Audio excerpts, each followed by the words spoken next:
de fées en français. Le royaume de verre. Il était une fois dans un pays lointain où vivait une princesse nommée Chimère. Elle était gentille, innocente, mais ne supportait pas la méchanceté. Père, ces soldats sont blessés. La guerre fait ça, mais ils ont besoin de s'endurcir pour une autre guerre bientôt. Quoi? Que se passera-t-il si plus de gens se blessent? Mais c'est ça la guerre. Chimère ne pouvait pas comprendre pourquoi quelqu'un infligeait délibérément de la douleur. Elle était témoin de beaucoup de choses qui perturbaient son peuple quand elle allait dans son royaume. Et parfois même dans son propre palais. Pauvre Chimère, pour ce que nous l'amène. On est gentil avec elle parce que c'est une princesse. Mère, père, Pourquoi avez-vous fait une telle chose? Comment peux-tu me blâmer? Chimère était touchée quand elle voyait la méchanceté dans les gens autour d'elle. Et bientôt, elle grandit en haïssant les gens et pensait que chaque personne était horrible. nos soldats ne sont vraiment pas bien préparés. À cause d'eux, nous ne gagnons pas. Chimère, ne parle pas sans réfléchir. Mais elle a raison. C'est parce qu'elle vous entend parler de cette façon qu'elle est devenue si arrogante. Ne me blâmez pas pour cela. Pourquoi, si tu avais juste... Oh, une guerre à l'intérieur et une guerre à l'extérieur. Je ne peux vraiment plus supporter ça. Alors, ce soir-là, elle se déguisa et quitta son palais, errant dans les bois profonds. Je suis tellement fatiguée. Peut-être que je devrais me reposer ici. Soudain, la surprenant derrière elle, une voix douce lui parla. Bonjour. Qu'est-ce que vous faites ici, errant seul à cette heure? Je suis libre de faire ce que je veux. Et qu'est-ce que vous voulez faire? Rester seul dans un palais de verre, ici, dans ce lac? Un monde parfait, sans gens trompeurs ou maléfiques? Là où tout est clair et transparent? Et pourquoi voudrais-tu ça? Le monde est rempli de gens répugnants, sauf moi. Et je veux leur échapper. À cet instant, la femme se transforma en un bel esprit surprenant complètement Chimère.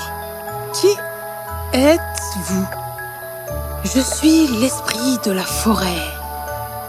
Dites-moi, aimeriez-vous vraiment vivre sans personne? Je le veux. Très bien. Alors, je vais vous l'accorder. L'esprit de la forêt ouvrit sa paume et de là apparut un anneau de verre. Portez ceci et vous aurez tout ce que vous désirez. Mais rappelez-vous, si jamais votre cœur choisit un humain avec ce souhait, votre monde de verre s'effondrera en se réduisant en poussière. Chimère était stupéfaite, mais ne perdit pas de temps. Je veux un palais avec ces gens, ces animaux, tout fait entièrement de verre. Et apparut un beau château scintillant dans les derniers rayons du soleil couchant qui glissait dans le ciel, le royaume de verre. Des gardiens de verre se tenaient avec des flèches frémissantes, prêtes à partir à la moindre intrusion. Tout est enfin correct. Alors que Chimère entrait dans son nouveau palais,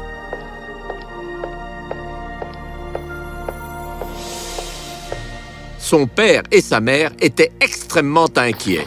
Le roi avait envoyé ses soldats pour retrouver sa fille bien-aimée, mais en vain, ils ne purent jamais la retrouver.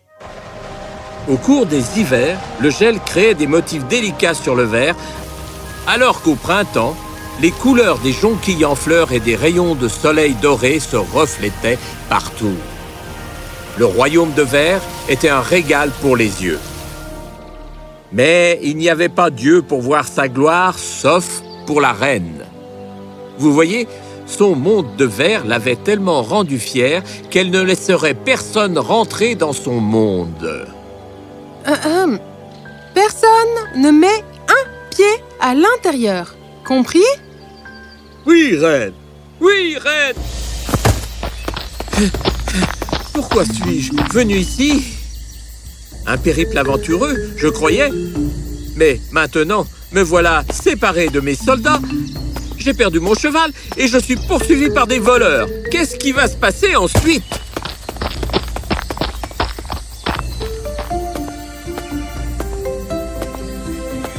Un royaume magique? Oh!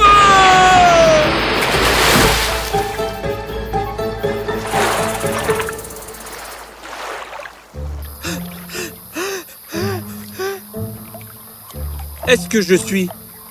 Hein? Waouh! Je me demande qui vit ici. C'est magnifique!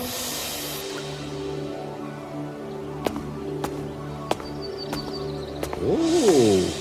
Est-ce que ce sont des gardes en verre? Ted s'y faufila et trouva une porte ouverte. Oui, je suis enfin dans... Hé! Ce n'est pas une façon de traiter une... Waouh! Reine Chimère! Qui êtes-vous? Qu'est-ce que vous faites dans mon palais? Ted, je veux dire Prince Théodore. Mes amis m'appellent Ted. Pourquoi êtes-vous là, Théodore? Mon père vous a envoyé? Vous m'enviez mon palais? Pour le récupérer? Waouh! Non, Votre Altesse, j'ai mon propre royaume. Pourquoi voudrais-je de ce monde artificiel, bien qu'il me semble remarquable, y compris son souverain? Oh! Mais c'est une illusion. Je préfère être dans mon monde avec de vraies personnes. Comment osez-vous insulter mon monde? La reine Chimère ne pouvait pas croire que l'on parle mal de son glorieux royaume. Bien, je vais vous prouver que vous avez tort à propos de cet endroit. Mais en attendant, garde! Emmenez cet homme! Mais attendez! Cette nuit-là, Chimère demanda à ses gardes d'amener le prince pour la rejoindre pour le dîner. C'est comme ça que vous allez me prouver que j'ai tort? Chaque chose en son temps. Pourquoi ne pas manger d'abord? Ted avait faim et décida qu'il était sage d'accepter son offre. Après le dîner, Chimère le conduisit au lac. Quand il y arriva, il vit un bateau de verre dériver silencieusement dans l'eau éclairée par la lune. Je veux que vous voyiez la beauté de cet endroit. Ce même monde que vous avez appelé délirant et artificiel. Waouh! Dîner et balade en bateau. J'ai vu un autre côté de vous avant et je vois un autre côté de vous maintenant. Un bien meilleur côté, bien sûr. Eh bien, je suppose que l'honnêteté mérite une récompense.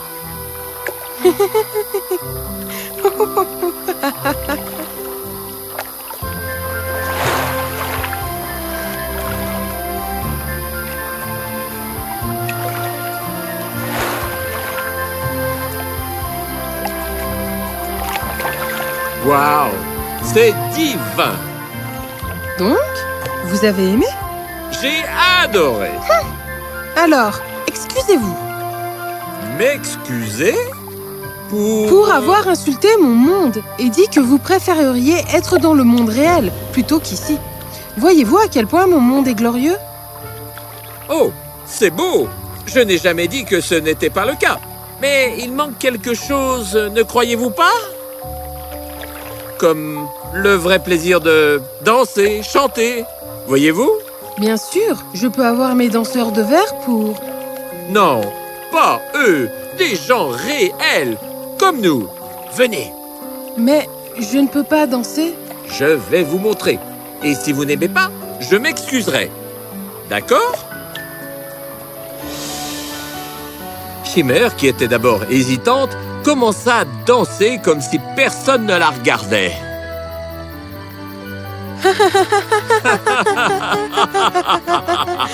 Ah, c'est tellement amusant. Donc, vous avez apprécié? Ah, eh bien, qui sait? Attendez, Quoi? Votre Altesse! Shimmer, attendez-moi! Ted resta dans le royaume de verre pendant quelques jours, ne quittant pas Shimmer. Il dansait, ou il jouait avec elle, ou encore, il s'allongeait en sa compagnie. J'ai écrit quelque chose pour vous. Il y a un sentiment inhabituel dans mon cœur, je m'en réjouis, car je le sais. Les vagues, agitées par le vent dans ses yeux, me tirent vers elle. Moi, je suis hypnotisé, moi, je suis amoureux d'elle. Je ne comprends pas. Je suis amoureux de vous, Shimmer. Les derniers jours avec vous ont été magiques. Et maintenant que je dois partir, je me dois de vous parler de mes sentiments. Mais Shimmer resta silencieuse. Vous voyez, elle était aussi tombée amoureuse de lui, mais ne pouvait pas l'accepter. Si jamais votre cœur choisit un humain plutôt que le souhait, votre monde de verre se brisera instantanément. Si jamais votre cœur choisit un humain plutôt que le souhait, votre monde de verre se brisera instantanément. Je comprends. Je pars maintenant. Mais pourquoi ne pouvez pas rester? Shimmer, ma famille, mon royaume, ils doivent être de plus en plus anxieux à la recherche de moi. Je dois retourner dans mon monde. Le prince Ted descendit du bateau et se dirigea vers le château. Non, stop! Shimmer courut vers lui et expliqua tout sur elle et sur le royaume de verre. Alors, vous voyez, je vous aime aussi, mais nous ne pourrons jamais être ensemble. Venez avec moi, laissez-moi vous montrer que l'amour et la bonté sont présents dans ce monde. Vous n'avez vu qu'un seul côté de la médaille. Je peux vous faire confiance? Ce serait le premier pas pour donner une chance au monde. Bien. Soudain, le royaume de verre se transforma en un beau palais. Les serviteurs et les gardes de verre se transformèrent en humains. Youhou! C'est vous! Je suis tellement fière de vous. J'ai exaucé votre souhait pour que vous en appreniez plus sur la gentillesse des gens. Ted m'a appris ça. Comme c'est bon de l'entendre. Shimmer, même s'il y a du mal dans ce monde, vous devez apprendre à répandre le bien en lui. Souviens-toi de ça. Allez, salut! Ted et Shimmer restèrent heureux dans leur nouveau palais. Bientôt, ils se marièrent et invitèrent leurs parents pour le mariage. Quand les parents de Shimmer la virent, ils coururent vers elle. « Oh, Shimmer, pourquoi es-tu partie ?» Shimmer leur dit à tous comment elle s'était sentie et pourquoi elle s'était cachée d'eux.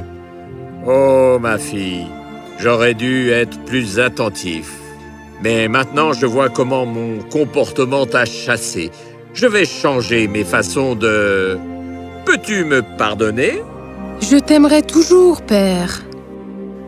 Un mariage fut annoncé et tout le monde s'en réjouit. Rappelez-vous, même si vous avez le cœur sensible, ne laissez pas le monde devenir dur et laissez la douleur entretenir une haine ardente. La douceur ne doit pas être remplacée par l'amertume. Soyez fiers de vous. Même si le monde reste obstinément en désaccord, vous serez une personne forte qui croit à raison qu'il s'agit d'un bel endroit. Et la vie n'a pas besoin d'être longue. Elle doit être belle.